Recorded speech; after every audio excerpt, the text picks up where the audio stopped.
Cara menentukan stop loss yang baik.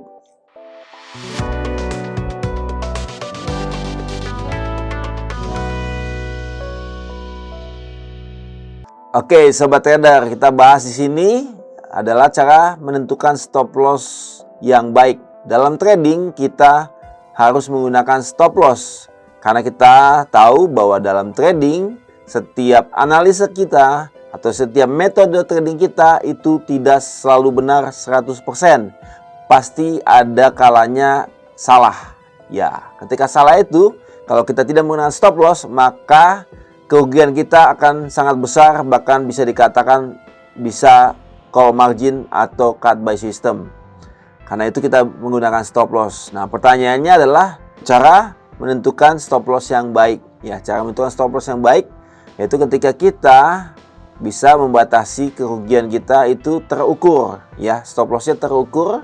Ya, tidak tiba-tiba kita pasangnya, tapi sudah dipersiapkan dengan baik. Ya, jadi di dalam trading plan kita itu kita sudah siapkan menggunakan stop loss. Jadi tidak tiba-tiba kita sudah ambil order, entry posisi, aktif, open posisi, baru kita menggunakan stop loss.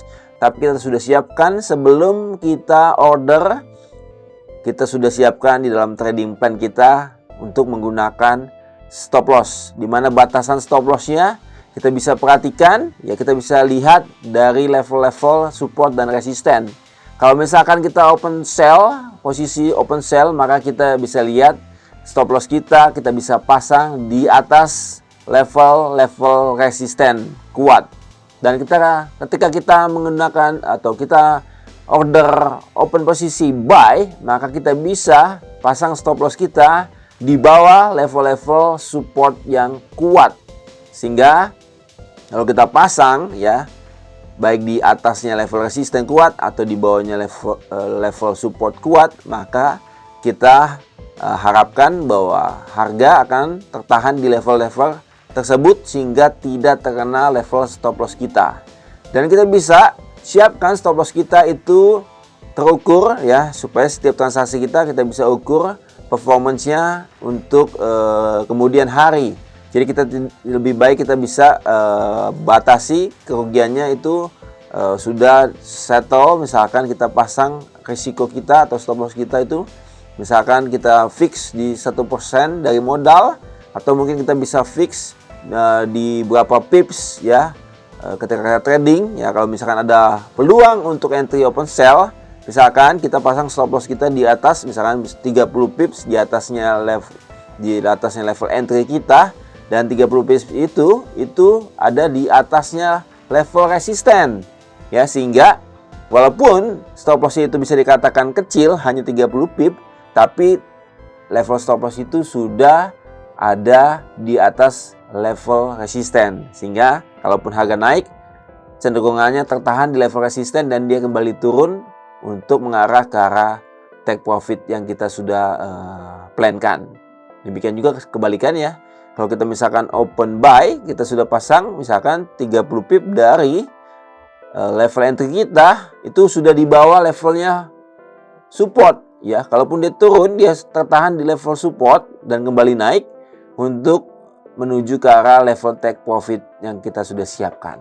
Jadi kita bisa tentukan, bisa kita fix berapa persen dari modal, kita bisa tentukan fix misalkan berapa pips setiap kita transaksi, supaya kita bisa ukur ya transaksi kita jika diakumulasikan ya, maka kita bisa review daripada strategi yang kita miliki karena kita sudah menggunakan stop loss yang fix. Ya, misalkan kalau ada peluang untuk entry dan kita lihat level stop loss tidak sesuai dengan kita tetapkan sebelumnya, ya kita tidak entry di peluang tersebut. Mungkin kita bisa cari peluang lain ya, atau di pairs yang lain ya. Kita bisa cari peluang yang lain supaya kita bisa menerapkan stop loss kita ya yang baik. Kita sudah fix di berapa pip dan di berapa persen dari modal trading kita. Ya, misalkan contoh aja, kalau kita misalkan fix ya di salah 1% dari modal misalkan, atau persen dari modal, misalkan modal kita adalah $10.000, misalkan kita 1% yang modal, berarti kan stop loss kita itu batasannya itu di sekitar 100 pip.